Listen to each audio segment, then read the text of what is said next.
and welcome to the Disabled Movie Club, where we as two disabled girlies analyze movies with disability representation and agonizing details. My name is Kendall, this is Tori, and today we're going to be talking about Me Before You. If you have not watched our previous videos, we'll give us a little background information. I have POTS and I'm an ambulatory wheelchair user. Some days I need it, some days I don't, and I've been coming to terms with my disability later in life. And I have muscular dystrophy and I've used some sort of mobility aid my whole life. So I have a little bit of a different background as I have been a part of the disabled community since I can remember.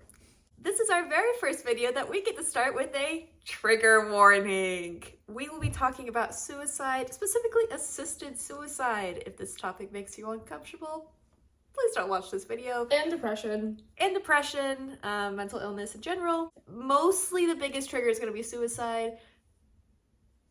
Keep that in mind as we move forward in this. We are going to be going over Me Before You. I also want to give a little thing right here. If I call it You Before Me at some point, I will probably be switching the title all the time. This is a very iconic movie within the disability realm, and not in a good way. It came out in 2016, and our simple little IMDb synopsis. A girl in a small town forms an unlikely bond with a recently paralyzed man she's taking care of. This movie did come out in 2016. We will be spoiling it and talking about the plot. Also, if that bothers you, I don't know why you'd be watching a movie review, but heads up. I do want to say we're not the first people to have reviewed this book from the disabled community, and we both support promoting other disabled voices. So I am going to give Kendall some links to other reviews that I read of other people and their thoughts on this book. Well, it's a book as well, but this movie. So please check them out. And like Tori said, it was also a book. We try hard in our movie reviews to focus on the movie and not so much the book. I really struggled separating it in this one just because the plot was so heavily involved with disability. In the beginning of this movie, Louisa is looking for a new job after being laid off, and she's bubbly and happy and like quirky and has like cool patterned shoes. She's not like other girls. She's not like other girls. Well, she loses her first job, is applying and finally gets an interview to be a caretaker for a paralyzed man. Something I thought was interesting was she has no experience. Like, basically the only experience, I guess they try to say, is that she like has basic human compassion, I guess. She cares about people, but she has no qualifications for this at all. And like the job description was like caregiver, but then when she gets there, they're like, no, you're just gonna be a non-medical companion. You're just a friend. You're just a hired friend. Something to note here is that when she goes in for the interview, it's the mom of the paralyzed boy, Will. Mom is the one doing the interviews, not Will, not the disabled person. And I do think it's interesting, she assumes that she's going to be caring for someone who is older. She doesn't even consider the fact that it's going to be someone her age. It's an interesting way to look at how society assumes that disabled people are either children or they're very elderly. The society doesn't really think about the fact that there are disabled people who are young adults and who are just adults. Something I forgot to mention too is when this movie starts, it actually shows Will in his normal everyday non-disabled life. He's rich, he's got the hot girlfriend, the nice apartment, it's all like, ooh. He has a motorcycle. And it's raining and he walks into the street and gets hit by a motorcycle. Because that's the whole thing, is that paralyzed. he doesn't ride the motorcycle because it's raining. And he gets hit by one. Yeah. So he had it all, he was that guy, and now he's paralyzed. So Lou goes into this interview. The mom, for whatever reason, throws her a bone and gives her the job. Kendall and I we were talking about the fact that while obviously this movie is not a great representation of disability and how we would like it to be portrayed in the media, there are some really good zingers. Yeah. There's some real good one-liners. There's one, it's while Lou's trying to decide if she wants to take this job, and she's talking to her sister, and she's like, well, I just don't know like, it's just gonna be a lot. Like, I don't know if I should do it. And her sister's like, well, would it bother you? Not as much as it would bother him, like the fact that he's disabled. Because disabled people make everybody uncomfortable. Yeah, and she's like, well, I just don't know if I can handle it. And her sister's like, well, I think it would bother him a lot more than it would bother you. And then she's like, okay, I'll take the job. Lou does take the job, and when she is meeting him for the first time, he screams. To make a joke, to be funny, he screams like he has a different disability. And Lou is just like, and then Yeah. and then he stops and is like, hello. Just to be an asshole, basically. Yeah. I think Lou handled it well, though. Yeah. A lot of people are uncomfortable around disabled people, and that's not just in the movies. People get weird around disabled people. Yeah. So that was kind of his test to be like, is she gonna be weird? And also, like, It's kind of funny. they talk about the fact that there's been a lot of people coming in and out. Personally, if I was in Will's situation, I mean, I would handle it a lot differently than Will would, but that's beside the point. If I was in a Will's situation where my mom is literally paying people to be my friend, I would also be real annoyed, okay? And Will does have a normal medical caretaker. What's his name? I don't Trevor? remember his name. I don't know. He's around. He hangs out. He's a kind of a cool guy. Yeah, he's chill. They seem to get along. Will and the caregiver seem to have like a good dynamic, but the caregiver also has other clients, other patients, so that's why they needed Lou to kind of fill in the gaps and be a friend. At first meeting, at one point, Lou is talking to the caregiver about, like, I think it's something with his care, and Will stops her and is like, you don't have to talk across me, my brain isn't paralyzed. And I did think that was also a good line. And that's so common, you know, people talk across me all the time. We talk about the fact that if the two of us are out together and Kendall's not using her wheelchair, people always talk to her, not me. Yeah, I did think that was a good line of, you can talk to me instead of over, and I'm like, yeah, so true. So true. I have also noticed every time they're showing him, like Lou starts working, she's coming in or whatever, he's always doing nothing. He's just sitting in his power wheelchair. Thinking about how sad he is. Like, there's not a TV, there's not a radio, nothing is happening. He is sitting in there, doing nothing. So I assumed he doesn't have hobbies, he doesn't enjoy anything. 30 minutes in, he watches a movie. 30 minutes! And we find out he actually loves movies. Yeah, he has a hobby. That's actually something he really, really enjoys. Yeah, so you would think like the movies were kind of like always going because he's home all the time. Like that would make sense. 30 minutes. I literally checked the time. I said, oh, it took 30 minutes for him to have any level of enjoyment, which is insane. Because actually, as a disabled person, I actually enjoy a lot of things. Me too. I actually enjoy life. If like he can only watch movies, which we know isn't true. That's still a hobby. That's still a hobby. It's something enjoyable. You could talk to about with other people. You can go to the theater. Like, Wow, isn't that what we're doing right now? the Disabled Movie Club. That's so wild. It was like this French film too. It was really funny. Yeah. He's definitely giving film bro, and I respect the hustle. I also want to talk about, I think it's interesting that in society, there's an expectation for disabled people to either be super, super sad and like, woe is me, my life is horrible. My life was so much better when I was able-bodied and could walk. Or they're an inspiration. You know, you have to be a Paralympian. You have to be the next CEO of blah, blah, blah. Like, the top of your class. You know, you can't just be normal. I think the media a lot, specifically movies, like love to emphasize how miserable disabled people are. Yeah. Listen, are there things I wish were different about both my health and society?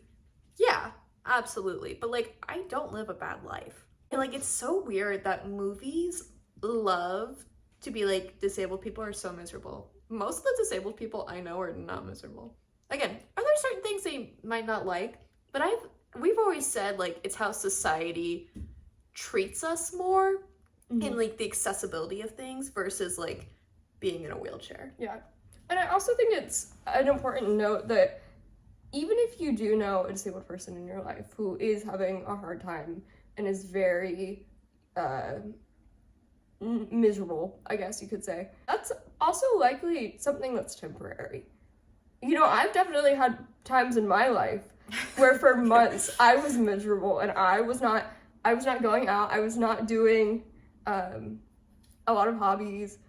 Although I wouldn't really attribute that to my disability. I would more say that was a mental health issue. Maybe we shouldn't confuse the two for the same thing. Obviously, a big point, like we talked about the trigger warning of like, spoiler alert, Will wants to do assisted suicide, and that's, we don't find out till later, but that's like what's building up in this because he's just so miserable. Actually, the disabled people I know don't want to kill themselves. And then people will come at this and be like, well, just because it's one movie's take doesn't mean like it's an assumption on all disabled people. But the problem is there's only so much disability representation that like it is hard for us to find disability representation that doesn't end with us dying. I've also noticed in this movie there's a lot of talk about him getting better. The man has a spinal cord injury, and that sucks. But we're definitely, especially not in 2016, we do not have fixes for spinal cord injuries. Are there certain things and certain surgeries that can help somewhat, and lots of physical therapy? Yeah, there's a ton of that.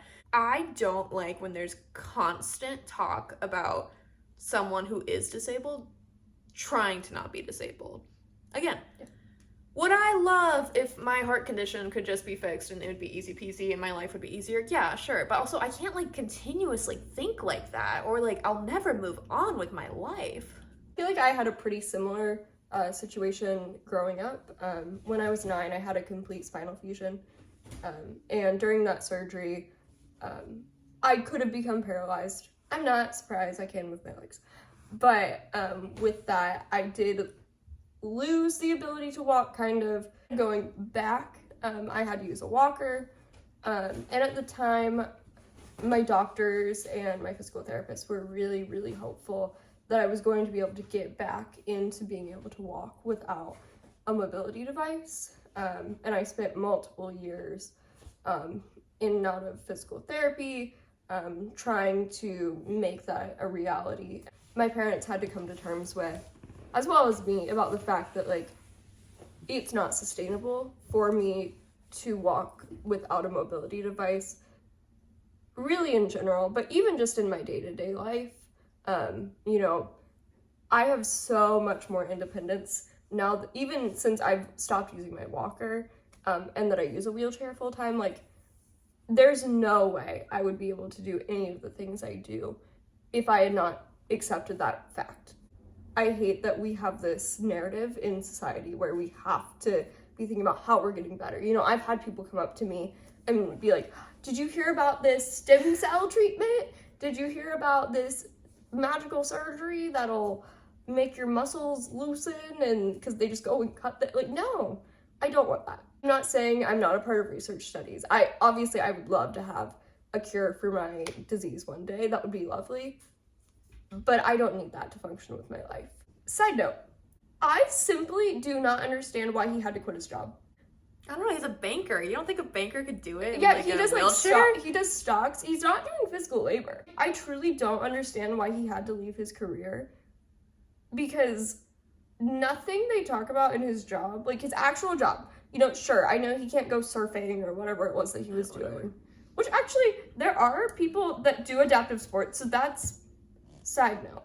Sure, it was gonna look different, but like he did not really need to leave his fiance. They could have just had Nathan with they could have made it work. He could have still been his stockbroker, banker man. Like, disabled people work. Hot take, I guess. Most of them do. And so, like, I feel like that was just another point of privilege of, like, well, he doesn't have to have a job because his parents are rich. Like, yeah. It was a lot. Privilege comes up a lot in this movie, and I'm not going to go to my main point about that till the end, but it was harsh. Some of Will's old friends come and visit him, which is like the first time they've really super seen him since his accident. Including his ex-fiance, who is now engaged to his best friends. I do like how they blamed him not having friends on his disability. Yeah. And like having a disability can be really isolating sometimes. Absolutely. But like, actually no, I can't say that. A lot of my friends did leave me when I started to get sick and worse. I was gonna be like, your friends stick with you, and I'm like, actually, that's not what happened. So maybe that is really realistic. Well, okay, so my point was, what I was gonna say I don't is, think that's true. it's not realistic to be like, well, he doesn't have friends because of his disability. I was gonna say, well, the guy's a jerk. No one wants to be around him, and he's miserable. Maybe that's the reason he doesn't have friends. But then I had a little full circle moment, and I'm suddenly back in college again. There is never another disabled person mentioned or seen in this movie. Nope. Like, never. Not even like a passing reference. Nothing. Never any mentioned that. Like, yes, disability is isolating, especially like initially, again, during my points of, I never had an accident, but when it all sort of like came into the moment, like your whole life is on standstill. And like, yeah, you lose friends and stuff, but like, I don't know. This movie is a little dramatic, a little exaggerating. They really tie the point of his declining mental health to his disability. Yes. And once again, obviously, yes, having a disability is hard on your mental health. I'm not saying it's not.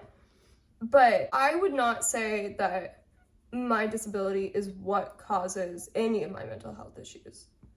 Like, I agree. I think that is something totally different. Disabled or not, I'm gonna have these mental health issues. Yeah. Once again, I'm not out here being like, I don't like.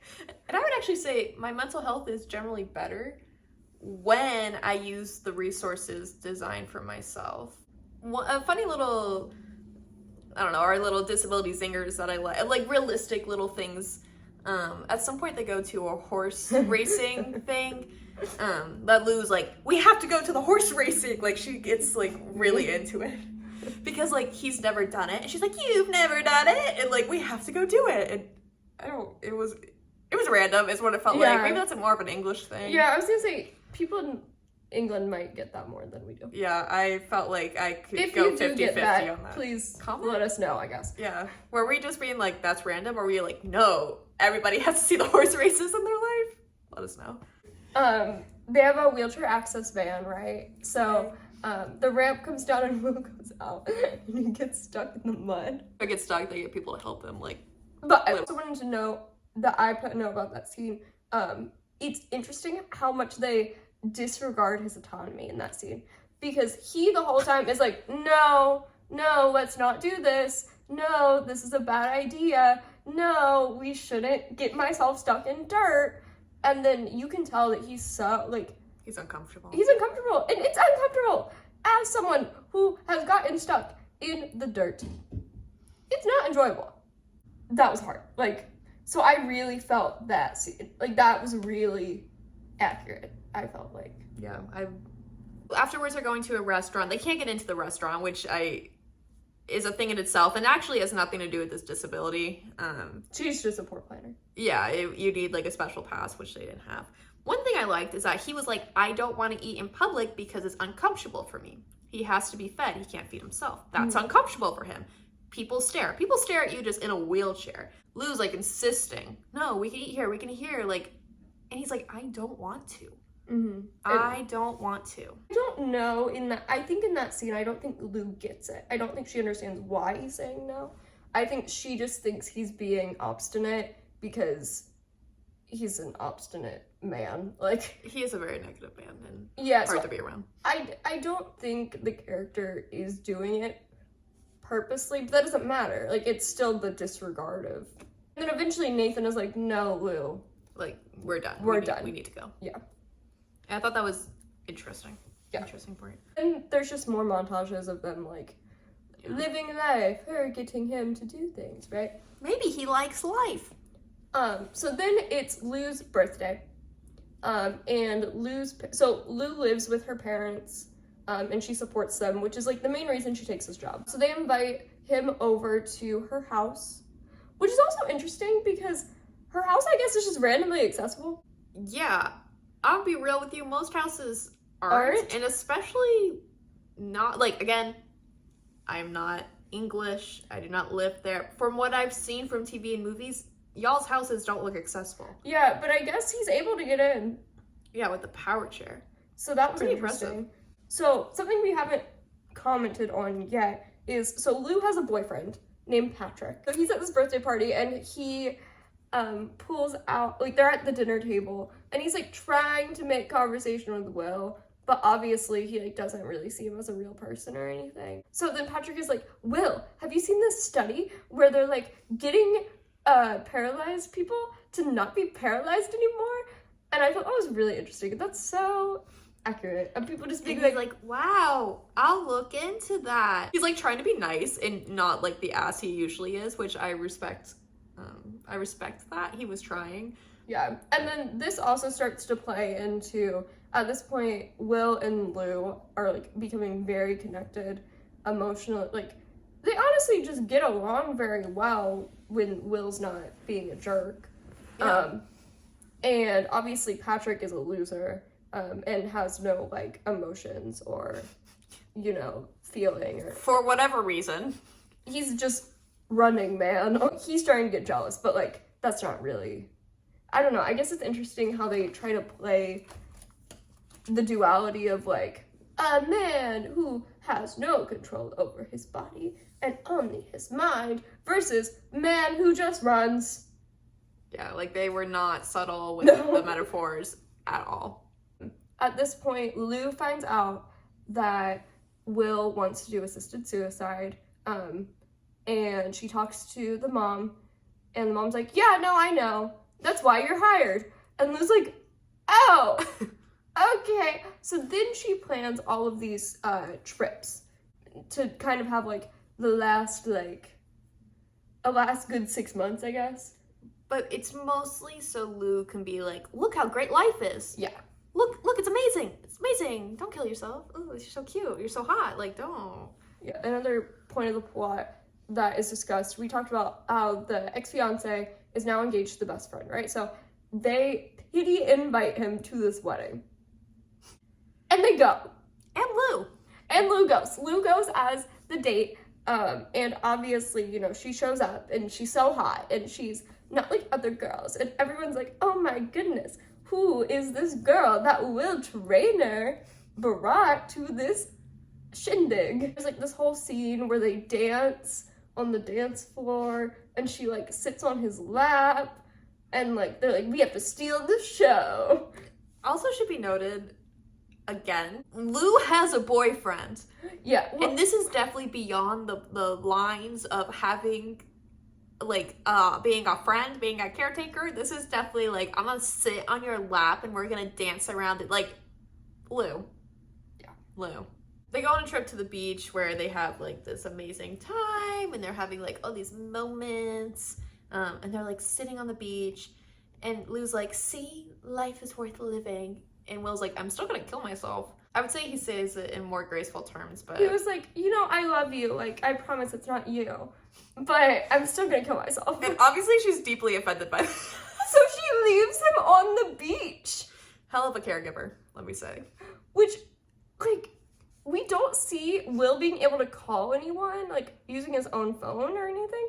So, like, does Nathan, because Nathan comes on this trip. So, like, does Nathan, like, find him on the beach later? And so even after this, Lou showed him what life can be. It's so magical and meaningful. And then he still's like, no, my life still sucks. Yeah. They like fly home and Lou's all upset and it's like, I quit. I know she's gonna lose her job anyway. Yeah. She's like home with her parents, and then Will and his parents are together. He's going to do assisted suicide in Switzerland.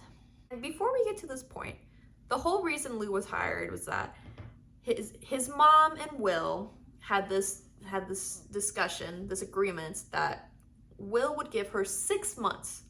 6 months to live life like this and to not die. That was the agreement. So that's why Lou came in and was hired for those 6 months. Oh, let's make it a good 6 months, blah, blah, blah. It's the end of the 6 months. Will's like, okay, let's go to Switzerland. We never see any mental health resources. Never. And as Tori did research, she did find out, like, to actually do this, you do need a lot of mental health resources. Yeah, you do. This is based off of an actual company that does do assisted suicide through Switzerland. I think there's some other Nordic countries that also do it. but I researched the one that this was actually based off of. It is a whole process, obviously. You do have to speak to mental health counselors and professionals and things like that. That's not shown in the movie. And I do want to read, I wrote down what the company that this is based off of, kind of what their motto is, which I think is interesting. It's, so you have to sign this like waiver that says you agree with them. And it says, I support the company and its endeavors to lift the extending taboos of suicide, enforce patients' rights, freedom of choice and self-determination in life and at life's end. So that's kind of what we're dealing with here. In the end, he goes through with this. They go to Switzerland. Lou decides to be the bigger person and to be in the room with him and like kind of be there in his final moments, because that's what Will wanted. Mm-hmm. Will dies. Lou goes home. Yeah. End of movie. I do want to say, with the reaction to this movie, the Center for Disability Rights did create a PSA about assisted suicide on YouTube, pushing back against this viewpoint about this movie, but it has since been removed.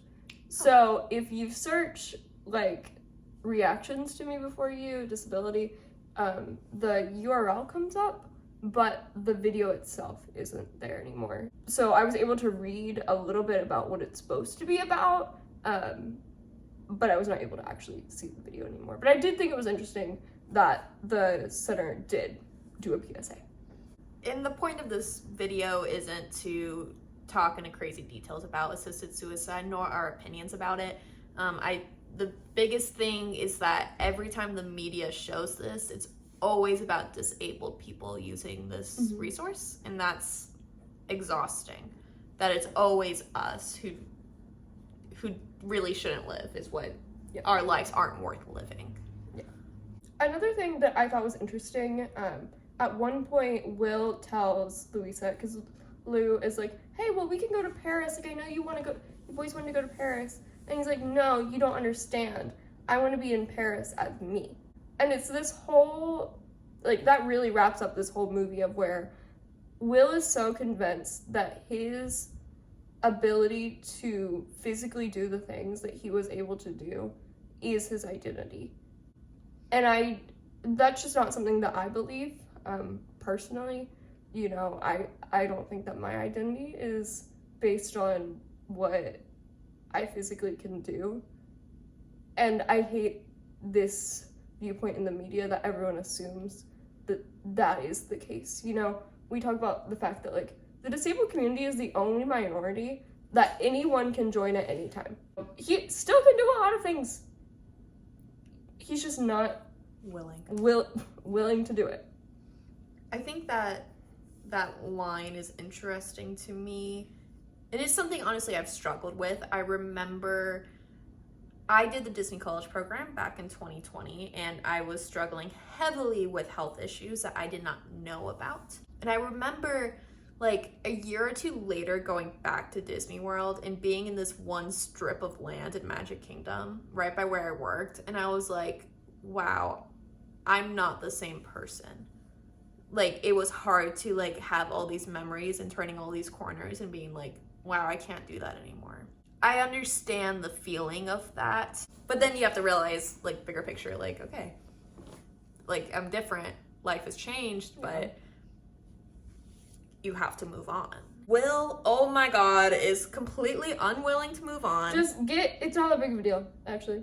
It's not a big deal. Is it a big deal in the moment? Yeah, it's obviously. Yeah, but, like, use your resources, find a community, like. And he's so wealthy.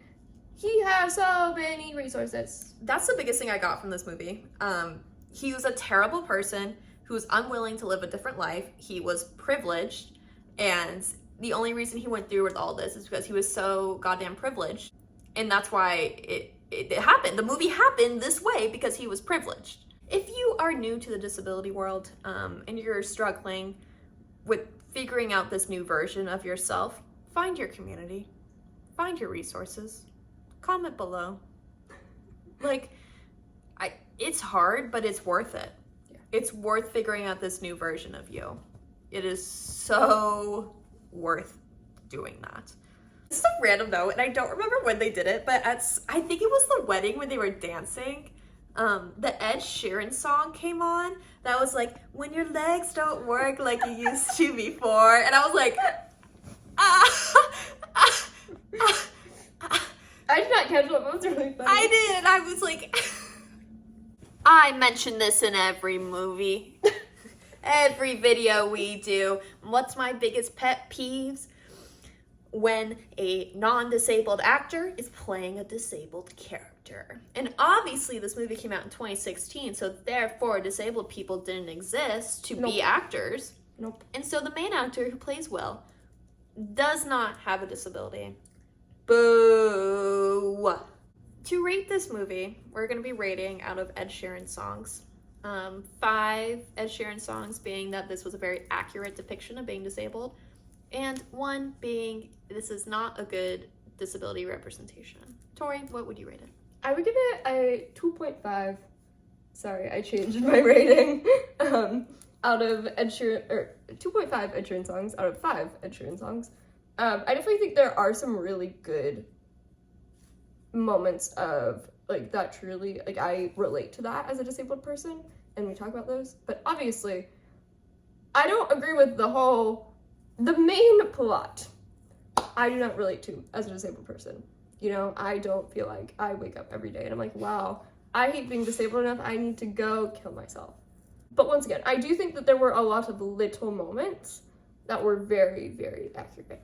And I do appreciate, you know, obviously all of the places they go, well, except for the horse farm, they go to are accessible, and you can see that obviously that's a good thing that they are able to show. I think I'm also going to give it 2.5 Ed Sheeran songs. Basically, like Tori said, there was a lot of good moments. I do feel like maybe somebody on the writing team knows somebody who's disabled. Yeah.